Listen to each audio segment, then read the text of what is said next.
Jaire Alexander quickly found a new home in Baltimore. We've got mailbag questions on that, Shedeur Sanders, and maybe a potential development problem in the NFL, especially if they add more games, take away preseason. All that and more coming up on today's Peacock and Williamson. NFL analyst Brian Peacock and former NFL scout Matt Williamson bring you expert NFL analysis every day in less than 30 minutes. Get an inside look at the NFL on the field and in the front office with elite breakdowns to next-level analysis and in-depth information only for the real NFL fans. This is Peacock and Williamson, and it starts now.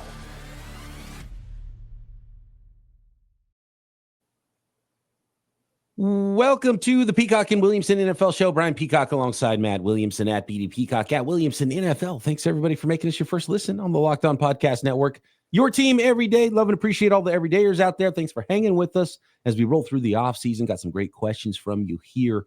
If you're not involved in this week's mailbag and you want to be, hit us up at BD Peacock at Williamson NFL. Drop a question or a comment on YouTube. And, of course, subscribe. While you're there, you can subscribe anywhere you listen to your podcasts. And, Matt, we got to start with in Baltimore with Jaire Alexander. Yeah. No longer a Green Bay Packer. We talked about the effects of that with the Green Bay Packers yesterday with Peter Bukowski of Locked On Packers here on the show. Is an awesome episode that you should check out.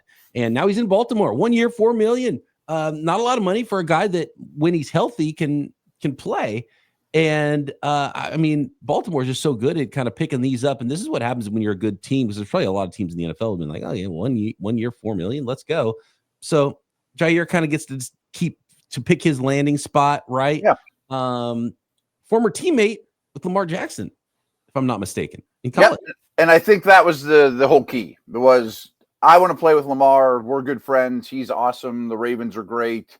Like, I've gotten a lot of blowback. Why did the Steelers sign him? Like, because he wanted to play for the Ravens. Yeah. I mean, you might have been able to get him 1 year, $10 million. Yeah, I mean, maybe you could have blown his doors off, but yeah. I mean, I don't think 1 year, $6 million would have changed him, because it sounded like he was very intent with playing with Lamar, and I 100% understand that.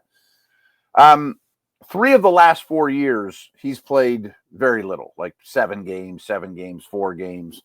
But to your point, when he's out there, I still think he's a top 10 corner, right? And so he also has had some weirdness with the Packers. Like, I'm not saying he hasn't tried, but I don't know that he's been busting his butt to get on the field for Green Bay either. They just seem to not get in, be in tune with one another.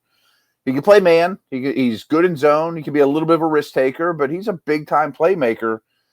And look at their secondary now. I mean, people might not have realized it, but Wiggins, their first round pick, I thought came on really strong late in his rookie year.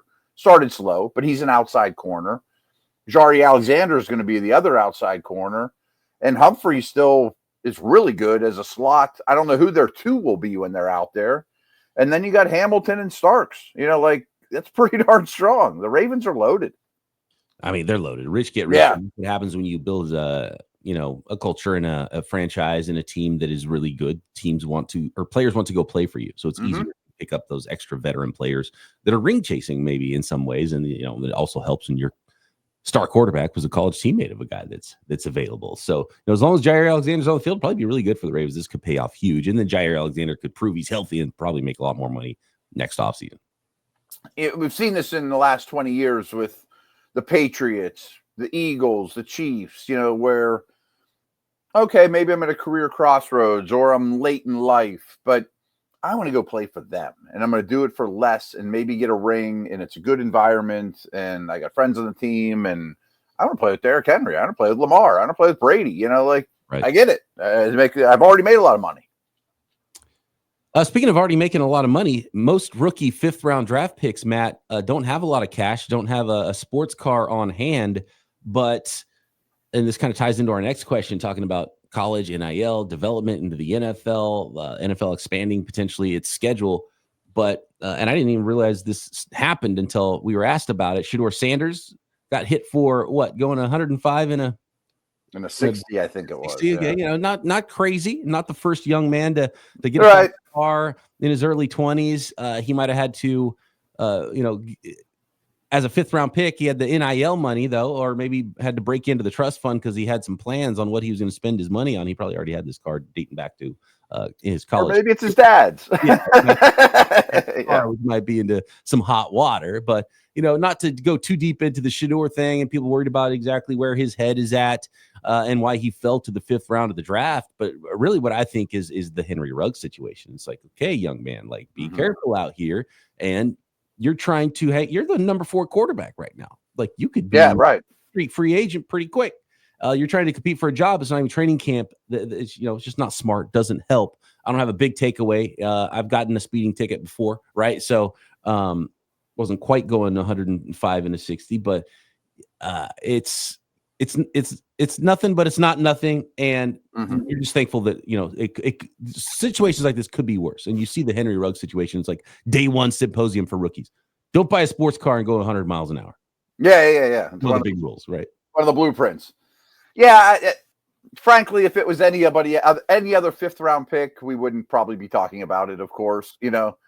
But I can't stress this enough that when teams broke a mini camp, every head coach spoke in front of the team and be like, I don't want to read about you in the paper or on the internet, or you know what I mean? Just whatever it is, if you're not sure, do the right thing. Have someone else drive, or And there's probably some GMs around the league, head coaches around the league, or head coach GMs that went to the head coach is like, hey, coach, remember how you said we should draft Sanders in the 4th round? Look at this, he's already getting it. I told you, because that guy already has a bullseye on his chest, and they might not even keep 4 quarterbacks in Cleveland, like you said. And in the end, it might not matter, and it's probably not that big of a deal at all, but. It's more ammo for those haters of Shedeur Sanders. Exactly. He wasn't under the influence, so he didn't have if you're that guy and you have the target on your back, you got to be extra smart. 1,000%. That's the thing, is there's a different microscope on you than everybody else, and just be aware of that. So we have a really good question here, and I'm going to lay it out, and then we'll break and come back and finish up the conversation, because there's multiple angles on this, at least where my mind went, and I don't know where Bruce intended us to go with this question. But basically he says, with the NFL wanting to add another game eventually, preseason games are always in jeopardy. I'm not saying they're the best football ever, but they're important for rookies, undrafted guys.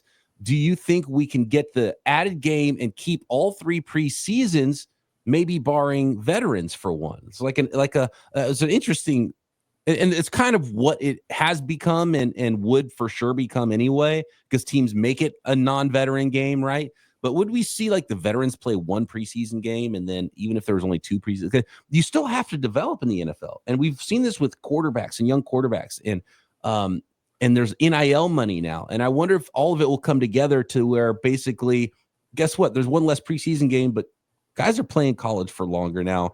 And you have to be pretty well developed before you get into the NFL, because it's getting pretty close to that point anyway. So I very much believe the NFL has a developmental problem. I mean, if you're around a team like I am with the Steelers, you realize they're really not on the practice field all that much over the course of a year, or in training camp, or in mini camp. And certainly, if you talk to the old school dudes that remember 2-a-days and things like that, I mean, there's not much physical time on the field. Now, these guys can do their own thing with quarterback coaches and their own strength coaches. Of course, that doesn't mean they're not working. But being on the team with your teammates in the grass and cleats is important, and there's just not much of it. Yeah, and like rookie minicamp OTAs, you're not allowed to make contact either. Like same with the first 5 days of training camp. Right. There's that acclimation period that's super underwhelming, and then before you know it, you're into the preseason.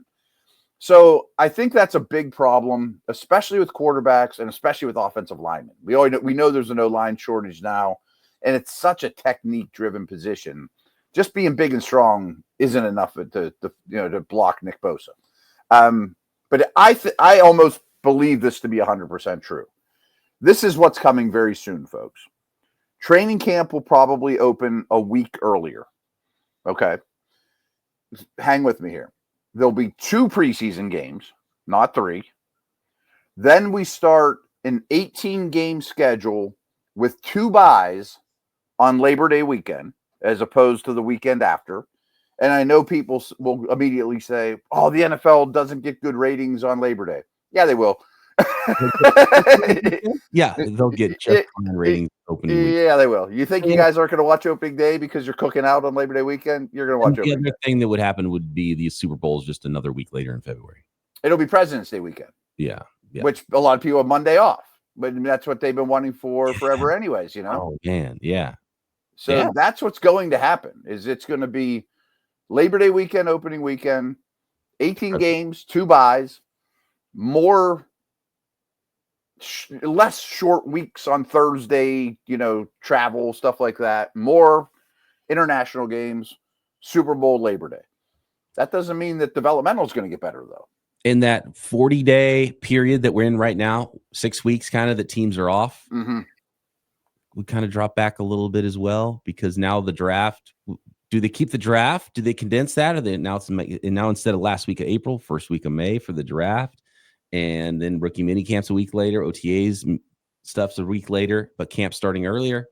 Does that off season start? Yeah. Well, you get a month. Players might not like. I mean, they're not going to say I want to lose in a week of summer. Right. You know, your kids aren't going to like that in grade school either. You know, coaches need to decompress, and it's a pressure cooker. But one of the problems on the back end, though, is because the college playoffs now go so much later. The Senior Bowl's like the week after Ohio State wins the title, and then the combine's right after that. Senior Bowl and a lot of so you would start to kick all that back as well. Yeah. So it's harder to make the draft earlier or later than it already is. But that's what's coming. But that also means more money and bigger contracts, and that's how the owners will sell it to the players. Well, the salary cap's going to go up 10%, and you all are going to get that money. All right, I guess I'll lose a week of summer. Okay, more on that. I got a couple more thoughts. NFL's next star player that's in his rookie or second year, and tons more questions from the Peacock and Williamson mailbag next.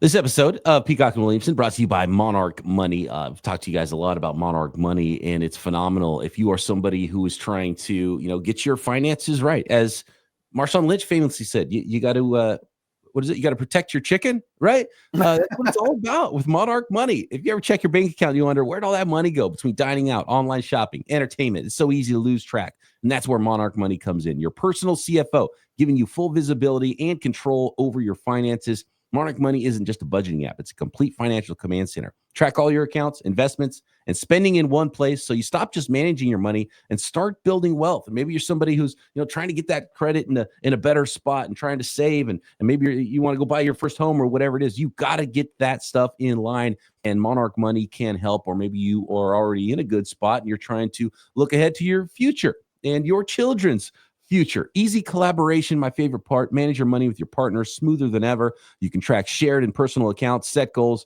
stay on the same page without the stress. So take control of your finances with Monarch Money. Use code LOCKEDONNFL at monarchmoney.com for 50% off your first year. That's monarchmoney.com, code LOCKEDONNFL for half off your first year.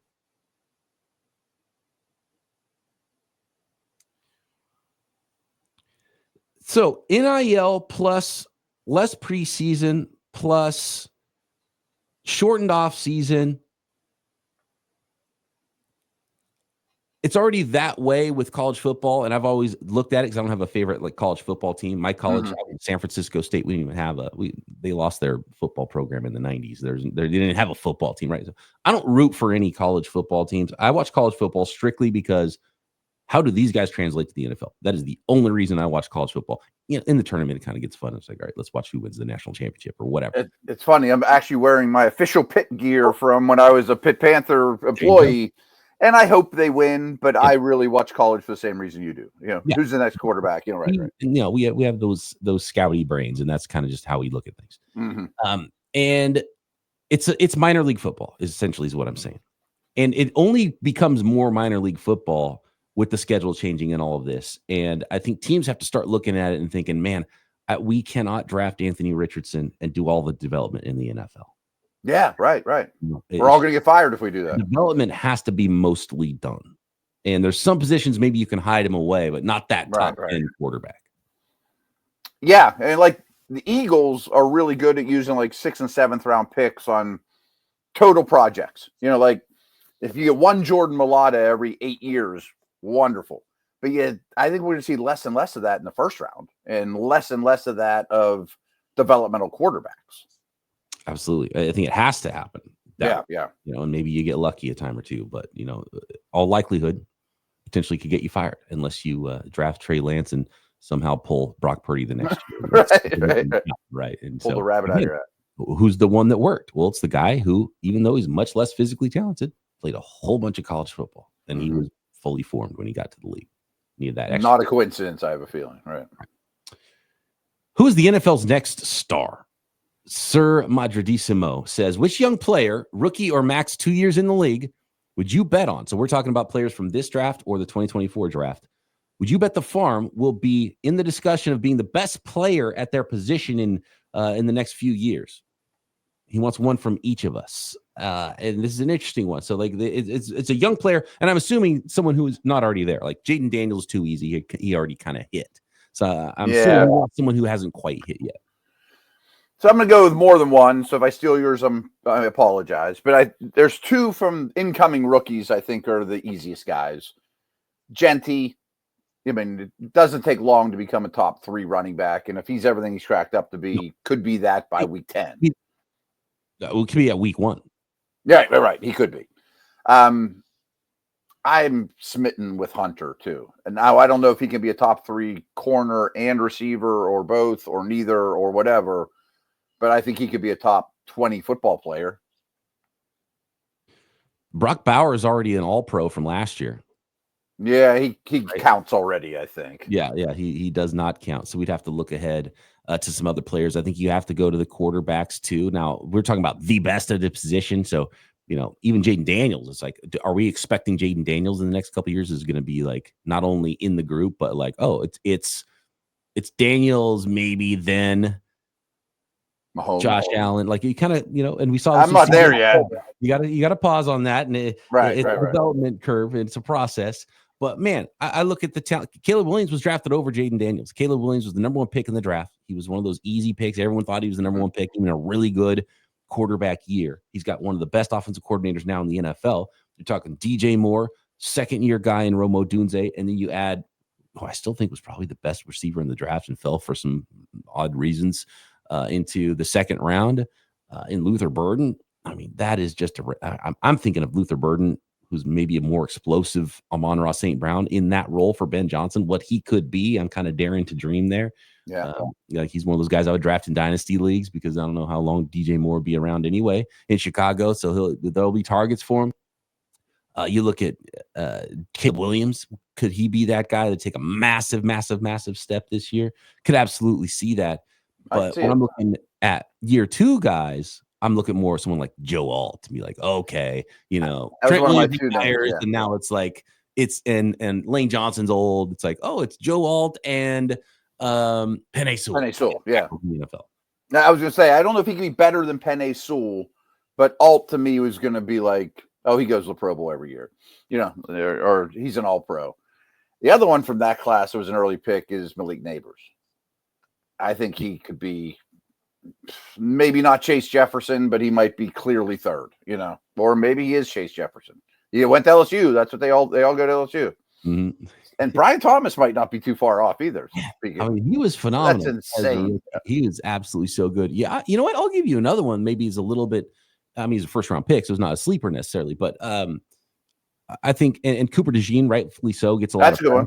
Yeah. But I'm going to say, and if we're talking nickels, maybe someone like Cooper DeJean's like, oh, he's the best, like, non-outside corner, slash. I mean, Brian Branch. Right. Yeah. But actually, Quinyon Mitchell. I could see Quinyon Mitchell being a guy who's like, oh, it's Sauce and it's Surtain and it's Quinyon Mitchell. I don't think that's crazy. I think it's gotten underreported how good Quinyon Mitchell was as a rookie. And man, sliding to Philly at pick 22 in the draft last year was kind of silly.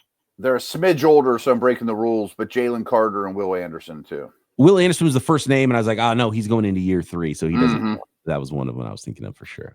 Yeah. But I think they'll be going to every Pro Bowl, And we got to talk about maybe centers, too, if we want to talk about best in the league, because Frank Ragnow now has retired, and he was the best gap there in the NFL. And we've talked about this with the breakout players from that 2024 class. There's a ton of good centers in that class. I'd put a chip on Zach Frazier for sure. Zach Frazier in Pittsburgh. I mean, leverage monster. Big and athletic. Jackson Powers Johnson's going to be full-time center now as well. And Graham Barton, the 1st rounder. I can see any of those 3 being like, well, that's the best center in the NFL. Creed Humphrey, right? Like there's an opportunity there. Yeah, well said. And I wouldn't trade Frazier for any of his counterparts from that class. So I don't know if Sir Madridissimo wanted us to really stamp one guy. We kind of gave a lot of names out there. Yeah, yeah. The first ones that come to mind here for potentially the next star, best player at their position, specifically in the NFL, in that conversation.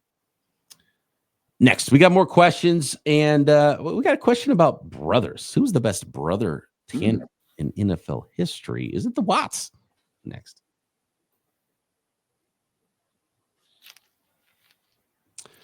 So we got an old question that I saved here, and I wanted to get to, and I think it's an interesting one because I immediately said, "What are you talking about? It's got to be the Mannings." But the question is, I lost it now. Here we go. Who's the best? I remember how it was phrased, but I don't remember who wrote it. Yeah, I think it was from our guy JDS. Where are we at here? Now I lost the stinking question. JJ Watt, TJ Watt. I think the question verbatim. Got it? There we go. I got it. Okay, cool. It's from Scott, frequent listener to the program. Whose career are you taking, JJ Watt or TJ Watt? Secondly, are they the best brothers to play in the NFL? Well, TJ's story isn't written yet. And I think it's sort of close between the two of them, but I'm still taking JJ. JJ's peak was ridiculous. Yeah. And we kind of forgot about how good his peak was because immediately after his peak was the Aaron Donald peak. Right. But JJ and they both like broke Pro Football Focus. Yeah. I mean, JJ Watt was that good. Like people are always like, oh man, best of his generation. Aaron Donald's like, well, JJ Watt was that level too, just a couple of years before he was starting to do it. So I would probably take JJ Watt, but injuries kind of slowed him down late in his career. Mm-hmm. TJ Watt's looking like he's going to, statistically have a better career, and we'll see how that ends. And maybe he overtakes it because TJ Watt is obviously ridiculously good as well. But right now it's JJ. I think TJ could actually retire now and get in the Hall of Fame, and clearly we'll get in with a couple more good years, which should be on the horizon. But I still go with JJ because, frankly, 6'6", 290 pounds. He could play all over the line of scrimmage. There weren't many D linemen like him in terms of versatility. And a 20 sack guy. And led the league in deflected passes every year. And great personal run. Right? Yeah. So, just stupid. But your point of, are the Mannings better than the Watts, is certainly strong. And I can't give Derek Watt any credit in this conversation either. He was the fullback. A lot of good brother tandems. We start talking about the Herbigs and the Bosas, right? Yeah, we got a bunch of them here. Yeah, anyone that's related to anyone comes to Pittsburgh. Right. The Bosas are clearly shy of the Watts. Sure. But the Mannings, the first thing I thought was like, well, of course it's the Mannings because they're quarterbacks, and I would take Peyton Manning alone over both Watts. But I think you have to because he's a quarterback. But I think Eli's a distant fourth. Right. But if the question is more about the both brothers together, so you're really weighing the second brother a lot. Mm-hmm. Which tandem had both brothers were the best, then in that regard, it would be the Watts because, TJ is better than Eli in my book. I wish both brother tandems had a quarterback and a defensive lineman as opposed to just judging quarterbacks versus defensive linemen. You know what I mean? Yeah, that's true. Yeah, because it's unfair. Because it's a little unfair, right? Peyton Manning would be, a top 3 draft pick all time of any player. Right, because of the position, and he was freaking awesome. Yeah, exactly. Like the Barber twins. That's a good one. I mean, they're not one, but it's pretty nice. I mean, we're talking about high level guy. I mean, did Rondé get in the Hall? I think Rondé's in. Tiki won't go, but they're both been, finalists. That's right. That was kind of a sleeper one. I don't know if I would have put Rondé in. I wouldn't have either. But 2 Hall of really good guys for me. Tiki was the more popular player too because he played in New York and he was a running back, and then you end up going through the career and you realize, oh yeah, Rondé's still playing. Tiki's not he's done because he's a running back, and that's what happens with running backs. And Rondé is actually the better player, the better career. McCourty's weren't bad. Isn't it crazy that I'm sure we come up with a lot more, right? Isn't it crazy that twins play different positions? That is kind of crazy too. Right? Like the Bosas, they're not even twins, but they play the same position. They're similar types of guys. The McCourtys, They're both DBs, right? Oh, dude, Kelsey's. Oh, that's a good one too. I didn't even Right. Why did I sleep on the Kelseys? I actually Googled it. I rarely Google questions, but Chris and Kyle Long, the Bosas, Bruce and Clay Matthews, the McCourties. I knew there were some older ones that we weren't thinking of. Yeah. Matthews Brothers is really good. Probably shy of the Watts. That's a linebacker offensive line combo, right? With the Matthews brothers. Yes. And the Diggses, they're still kicking. Yeah. The Pounceys hit close to home here too. That's not bad. Kelsey, though, that's the Kelsey's the one that we're bad for missing. Kelsey Watt. It's Manning 1, and now it's Watt and Kelsey. Which one's 2? Yeah. I think the next one might even be the Sharps. Sterling and Shannon. Oh. I mean, I'm cheating here and I'm looking at the list. Gosh, the Sharps. That's pretty good too. I'm glad you looked this up because this was, I mean, to missing some of these, like how did I miss the Pounceys too? Like we were talking about the Pittsburgh brothers and didn't mention the Pounceys. Yeah. So there's a lot of better ones I even came up with. But if we wouldn't have mentioned the Kelseys, people should have unsubscribed. Yeah. Thank you for that. The Kelseys. I just saw like a clip of them last night of their podcast too. And for some reason, it popped in my mind about the Kelseys because they're doing big things with their podcasts. Watts or Kelseys? That's the question now. That is a question. That's a tough one. I like that the Kelseys have 2 different positions though, Yeah. I guess that's another one because I was thinking it was weird that the Barbers were running back and DB, but tight end center, they're shaped very different. Yeah, so they're just different body types. Honestly, tight end center is probably still closer in position than running back corner for twins. Like, how do they? The thing is, though, think about when they're kids, though. They're probably both on the same football team, so they can't play the same position. They're the best player in junior high. One says, I'll play defense. They probably both played offense and defense. Yeah. And then they decided, well, I'm not going to compete with my brother to be the starting running back. I'm going to be the starting corner or whatever. You know what I mean? Right. And the coach is like, well, I always want one of you on the field. And Rondé was probably the backup running back, too. Probably. And I'm sure Tiki played defense. Tiki played like free safety probably, too. Probably. Oh, man. So here's the last one here, and this is a personal one for us.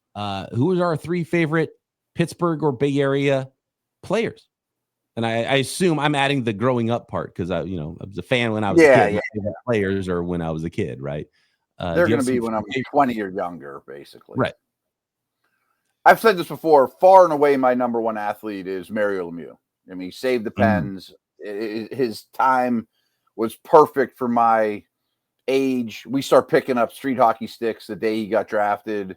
And when the Pens got good enough that, he was really in his prime, was our big party years when we were like drinking beer every night, watching the Pens and playoffs. So it's Lemieux for sure. We don't have a basketball team, and the Pirates have been dead to me forever. So I'd have to go back to like Joe Green. I mean, I had a big poster of Jack Lambert. I mean, it was 70 Steelers. I mean, you got to remember, I was like 6 or 7. Yeah. When they won their last Super Bowl, they're the 4th one. So they dominated the town. For me, it's a lot of baseball. I bet. My number 1. Was Will Clark one of them? Will Clark was number 1. Okay, I thought so. Yeah.